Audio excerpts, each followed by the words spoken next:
भाभी जरा मेरा टिफिन दे दो, कॉलेज के लिए लेट हो रही हूँ। ये ले बेटी तेरा टिफिन। तभी रमन भी वहां आ जाता है। माँ, तुम अकेले ही सारा काम क्यों कर रही हो? प्रतिज्ञा कहाँ है? तुम्हें उसकी फिटनेस का तो पता है ना, बैकयार्ड में एक्सरसाइज कर रही है। फिटनेस और एक्सरसाइज वगैरह ठीक है, लेकिन उसे घर के काम में तुम्हारी मदद भी तो करनी चाहिए। अरे ठीक है, सीख जाएगी। जब तक मैं हूं तुम्हें किस बात की फिक्र? हाँ। इसके बाद रमन और उसकी बहन दोनों घर से निकल जाते हैं और सास घर के कामों में व्यस्त हो जाती है। वहीं दूसरी तरफ प्रतिज्ञा अपनी एक्सरसाइज पूरी करके थकी हुई गार्डन में ही बैठ जाती है। आज तो पूरे 2.5 घंटे एक्सरसाइज कर ली। Now I am tired. थोड़ी देर आराम करके फिर शाम को योगा करूंगी। प्रतिज्ञा अपने कमरे में जाकर सो जाती है। सुबह से शाम हो जाती है। रमन और रेखा भी घर वापस आ जाते हैं, पर प्रतिज्ञा अभी तक कमरे से बाहर नहीं निकलती, जिस पर एक बार फिर अपनी माँ को अकेले काम करते हुए देखकर रमन उनसे कहता है, माँ, तुम हर समय अकेले काम में लगी रहती हो। आखिर प्रतिज्ञा पूरा दिन करती क्या है? बेटा, वो थक कर आराम कर रही है, आ जाएगी। तुम हाथ मुंह धोकर डिनर करने आ जाओ। रमन बिना कुछ बोले वहां से चला जाता है। थोड़ी देर बाद वो सब डिनर करने बैठते हैं। तभी प्रतिज्ञा भी वहां आ जाती है और डिनर में बने खाने को देखकर बोलती है, मम्मी ये क्या, सब कुछ तला भुना बनाया है। ऐसा खाना आप सब और मेरी हेल्थ के लिए कितना खराब है। प्रतिज्ञा, तुम खुद कभी माँ की मदद करती नहीं और ऊपर से खाने में नुक्स निकाल रही हो। अरे बहू, हम सबकी हेल्थ के बारे में ही तो सोच रही है। बहू, मुझे ना वो डाइट वाला और बिना घी तेल का खाना बनाना आता नहीं। कुछ नहीं होता मम्मी, वो भाभी बना लेगी। आखिर इतनी फिटनेस फ्रीक है, डाइट फूड बनाना भी जरूर आता होगा। वो सब डिनर करके सोने चले जाते हैं। अगली सुबह फिर हमेशा की तरह प्रतिज्ञा अपनी एक्सरसाइज और योगा करने लगती है और उसकी सास घर का सारा काम, जिसे करते हुए अचानक उनकी तबीयत खराब हो जाती है और सीने में दर्द शुरू हो जाता है। मर गई बहू। रमन, अरे कोई तो सुनो। और इसी बीच वे बेहोश हो जाती हैं। सास की आवाज सुनकर प्रतिज्ञा और उसका पति भागते हुए रसोई में आते हैं, जिसके बाद उन्हें लेकर अस्पताल जाते हैं। डॉक्टर प्रतिभा की सास का चेकअप करके कहते हैं, अरे इनका कोलेस्ट्रॉल लेवल तो बहुत हाई है और दिल भी कमजोर होता जा रहा है। इनका लाइफस्टाइल और खाने पीने की आदत बदलनी होगी। सिर्फ light and non oily food ही खाना है और कुछ समय तक पूरा रेस्ट, साथ में कुछ एक्सरसाइज या योगा करे तो अच्छा रहेगा। पूरी जांच के बाद डॉक्टर उन्हें घर भेज देते हैं। अब घर का सारा काम प्रतिज्ञा को करना पड़ता है, जिससे वो अपनी सास के साथ पूरे घर को डाइट फूड खिलाना शुरू कर देती है। प्रतिज्ञा, ये क्या बेस्वाद और फीका खाना है, मैं ये सब नहीं खाने वाला। हाँ भाभी, बीमार तो मम्मी है, फिर हम ऐसा खाना क्यों खाएं? प्रतिज्ञा किसी की बात पर कोई ध्यान दिए बिना सास को बढ़िया एक्सरसाइज कराने के साथ कुछ ना कुछ गड़बड़ करते हुए घर का काम करती रहती है। एक शाम रमन प्रतिज्ञा से चाय मांगता है। ये लीजिए, पर मैंने इसमें चीनी थोड़ी कम डाली है। रमन चाय पीता है और तुरंत ही उसे दोबारा कप में पलट देता है। अर्र, कौन सा जहर है? अरे जहां खाने में नमक डालना होता है वहां डालती नहीं और इसमें नमक ही नमक भर दिया। उई माँ, सॉरी, मैं दूसरी चाय बना देती हूँ। अरे रहने दो, तुमसे फिटनेस का ध्यान रखने के अलावा और कुछ नहीं हो सकता। इसके बाद प्रतिज्ञा कपड़े धोने जाती है, जिसमें वो रंगीन और सफेद सब कपड़े एक जगह मिक्स कर देती है, जिससे एक कपड़े का रंग दूसरे पर चढ़ जाता है और उसी वजह से रेखा की नई ड्रेस खराब हो जाती है। भाभी, ये आपने क्या किया? मेरी नई ड्रेस थी, सारी खराब कर दी। सॉरी रेखा, मुझे पता नहीं था और मैंने सारे कपड़े एक साथ ही वॉशिंग मशीन में डाल दिए। जहां एक तरफ प्रतिज्ञा घर के हर काम में रोज कोई ना कोई ब्लंडर करती, वहीं सास को एक्सरसाइज कराने और हेल्दी फूड खिलाने में कोई कमी नहीं छोड़ती, जिस वजह से जल्द ही उसकी सांस पहले से भी अच्छी हो जाती है। हेल्दी फूड तो ठीक है, पर बहू आज हम खीर बनाएंगे। मम्मी, मुझसे खाना तो ठीक तरह बनता नहीं, खीर कैसे बनाऊंगी? और अगर अच्छी नहीं बनी तो रमन गुस्सा हो जाएंगे।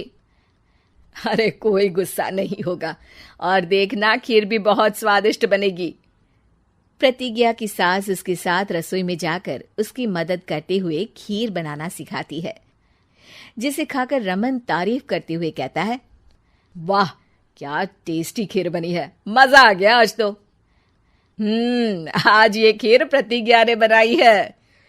क्या बात, आखिर तुम खाना बनाना सीख ही गई? पूरा तो नहीं सीखा, पर सीख रही हूँ।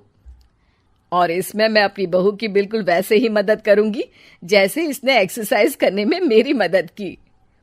अब प्रतिज्ञा घर के काम में सास की मदद करने लगती है और उसकी सास एक्सरसाइज में प्रतिज्ञा को कंपनी देने लगती है, जिस पर दोनों सास बहू की जोड़ी को देखकर रेखा और रमन भी इंस्पायर हो जाते हैं। आज के बाद हम भी आपके साथ एक्सरसाइज करेंगे। अब पूरा परिवार एक साथ एक्सरसाइज करके डाइट फूड खाने लगता है। काली नजर। माँ माँ, अरे क्या माँ माँ कर रहा है, बकरी का बच्चा है क्या? अरे माँ मजाक छोड़ो, मुझे फाइनली वो मेन चौराहे वाली दुकान मिल गई है। अब देखना आपका बेटा दुगनी स्पीड से पैसा कमाएगा। उफ़ो, ये क्या? मेरी ऑनलाइन मेकअप क्लास चल रही है, इतनी जोर से क्यों बोल रहे हो आप दोनों? अरे मेरी धर्म पत्नी जी, मेकअप क्लास बाद में करना, वो चौराहे वाली दुकान मिल गई है हमको। अरे वाह, रुको मैं अपनी माँ को फोन लगाकर बता देती हूँ। अरे मैं भी अपने रिश्तेदारों को बता देती हूँ, कितनी खुशी की बात है।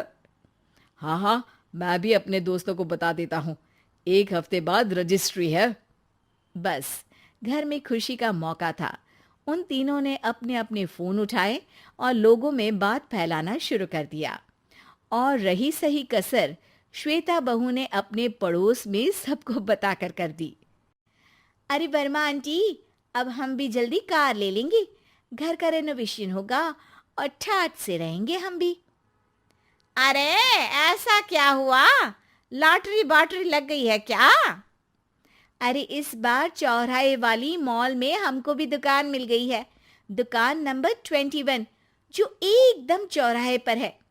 अब ग्राहक बढ़ेंगे तो आमदनी भी बढ़ेगी ही ना।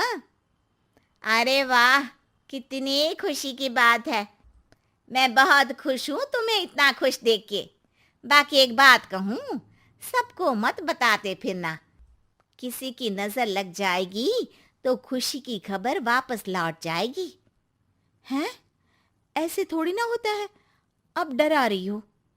अरे सही कह रही हूँ, काली नजर कहते हैं इस चीज को, जब आप किसी को कुछ बताओ और वो काम बिगड़ जाए। अरे लेकिन मैं तो... तुमने सबको बता दिया ना? हाँ, फोन लगा लगा के। अब बच के रहना, काली नजर बड़ी खतरनाक होती है।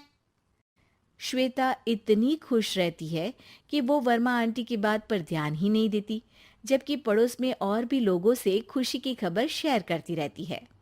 अगले दिन राजेश बहुत दुखी होकर घर आता है। अरे बेटा क्या हुआ, मुंह क्यों सूजा हुआ है, मधुमक्खी ने काट लिया क्या? माँ, वो दुकान किसी और के पास चली गई, किसी ने ज्यादा भाव लगा दिया। अरे पर बात तो आपसे हुई थी ना उस दुकान वाले की।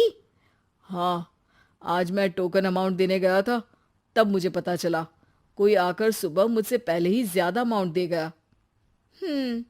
काली नजर। क्या कहा? वर्मा आंटी ने समझाया था कि किसी को बताना मत, वरना काली नजर लग जाएगी। अच्छा, तुम्हें उनकी बात मान लेनी चाहिए थी। उनकी बात मान लेती, लेकिन उसके पहले ही सबको बता चुके थे ना हम तीनों। अरे अगली बार से ध्यान रखेंगे, कोई भी नई चीज होगी तो किसी को नहीं बताएंगे। तीनों कुछ दिन ऐसे ही रहते हैं, पर एक दिन श्वेता को एक मेल आता है। राजेश, मेरा ऑनलाइन मेकअप कोर्स कंप्लीट हो गया, अब मैं खुद का पार्लर खोल सकती हूँ। अरे वाह, अपने मोहल्ले में ही खोलते हैं। ये जो घर के सामने दुकान है ना, वहीं। हाँ, यहाँ सस्ती भी मिल जाएगी। अगले दिन श्वेता वर्मा आंटी के पास जाती है मिठाई का डब्बा लेकर। अरे आओ आओ, कैसे आना हुआ? जोर से नहीं बोलूंगी। वो सामने वाली दुकान है ना, वहां मैं अपनी पार्लर की दुकान खोलने वाली हूँ, उसकी मिठाई है। अरे वाह, बहुत बधाई हो तुमको। हाँ, मैं कमाने लगूंगी तो राजेश पर पूरे घर का बोझ नहीं रहेगा ना आंटी जी। ये तो है, पर ये बता कि तूने ये बात किसी और को तो नहीं बताई ना? अरे नहीं नहीं, पिछली बार गलती कर दी थी, काली नजर लगी किसी की और राजेश के हाथ से वो दुकान चली गई थी। सबको मत बताना। चलो मैं चलती हूँ, कल दुकान की बात करने भी तो जाना है। अगले दिन श्वेता दुकान के लिए मालिक से बात करने जाती है। अरे लेकिन दुकान तो हम कल रात को ही किसी को दे चुके हैं। कल ही? हाँ, कल ही। 2 दिन बाद कोई यहाँ पार्लर भी खोल लेगा। अब कहीं और दुकान देख लीजिए। अरे पर हमको भी तो पार्लर ही खोलना था। हाँ भाई, एक ही दुकान है, आधी आधी तो नहीं दे सकता ना मैं। राजेश और श्वेता घर पर हताश होकर आ जाते हैं। इस बार तो किसी को बताया भी नहीं था, अब किसकी काली नजर लग सकती है? सुनो, तुमने माँ को बताया था क्या? अरे कैसी बात कर रही हो? माँ की नजर थोड़ी ना लगेगी। पक्का तुमने किसी को नहीं बताया था ना? सिर्फ वर्मा आंटी को बताया था, उन्होंने ही मुझे किसी को नहीं बताने को कहा। अरे यार, तुम भी सही हो। मेरी माँ को नहीं बताने को कह रही हो, पर वर्मा आंटी को बताना तुम्हें जरूरी लगा। अरे वर्मा आंटी ने ही तो काली नजर के बारे में बताया था ना, वो हमेशा हमारा भला ही तो चाहती हैं। मेरी माँ भी हमारा भला ही चाहती है। अरे पर चिल्ला क्यों रहे हो? बात नहीं कर सकते क्या आराम से? नहीं आता हो आराम से बात करना, और करना भी नहीं चाहता हूं मैं। दुकान जाने का दुख गुस्से में बदल गया था और राजेश और श्वेता में बात बंद हो गई थी। 2 दिन बाद मोहल्ले में पार्लर का इनॉग्रेशन हुआ, जिसमें मोहल्ले के सभी लोगों को बुलाया गया, पर श्वेता, राजेश और माँ नहीं जाते। माँ, अंदर आ जाओ, क्या देख रही हो? अरे नया पार्लर देख रही हूं अपने आंगन से। देखो, माँ को दूसरे का सुख देखने में कितना मजा आ रहा है, मेरा दुख नहीं दिख रहा इन्हें। यहाँ मेरा पार्लर भी तो हो सकता था। अरे चुप रहो यार, हर बात में लड़ाई क्यों ढूंढ रही हो? राजेश और श्वेता फिर बहस करने लगते थे। तभी माँ ने दोनों को बाहर बुलाया। अरे जरा देखो तो, दुकान चलाने वाले का बोर्ड पर नाम क्या लिखा है? श्रुति वर्मा। गाड़ी निकाले बेटा, हमें कहीं जाना है। काली नजर का इलाज कराने? राजेश अपनी बाइक निकालता है। तीनों ट्रिपलिंग कर रहे हैं। माँ राजेश को उस मॉल वाली दुकान पर लेकर जाती है जहां राजेश अपनी दुकान खोलने वाला था। यही दुकान लेना चाहता था ना तू? हाँ, पर इनको भी दुखी करने लेकर आई हो क्या यहाँ पर दुकान दिखाकर? वहां काफी नहीं था? अरे श्वेता, थोड़ा सब्र रख, अभी पता चलेगा कि हम यहाँ क्यों आए हैं। बता, इस दुकान चलाने वाले का नाम क्या है? अनुपम वर्मा। कुछ समझ में आया? वो दुकान वाली श्रुति वर्मा, ये दुकान वाला अनुपम वर्मा, और हमारे पड़ोस में हमने उस दुकानों के बारे में बताया किसको था? अब वर्मा आंटी को। मतलब वर्मा आंटी ही हमारा काम बिगाड़ रही है? नहीं नहीं, ऐसा नहीं हो सकता, ये बस इत्तेफाक है। राजेश अपना फोन निकालता है और श्रुति वर्मा और अनुपम वर्मा के नाम फेसबुक पर सर्च करता है, जहां ये दोनों ही वर्मा आंटी के रिश्तेदार होते हैं। श्वेता को समझ में आ जाता है कि वर्मा आंटी की ही नजर खाली नजर है। अब क्या करना है? कोई भी खुशी की खबर हो तो काली नजर से बचना है, यानी वर्मा आंटी से बचना है। अरे पर मुझे ये समझ में नहीं आया कि वो हमारे साथ ऐसा क्यों करेंगी। अरे बेटा, एक सीख है, दूर के आदमी को आपकी तरक्की से कम परेशानी होगी, पड़ोसी को ज्यादा। दोनों माँ की बात में हामी भरते हैं और अगला काम चुपचाप करने की कसम खाते हैं ताकि आगे से वर्मा आंटी कोई काम ना बिगाड़ सके। हमारी वीडियो को लाइक करें, राजू कुमार चैनल को सब्सक्राइब करें और घंटी वाला आइकन जरूर दबाएं।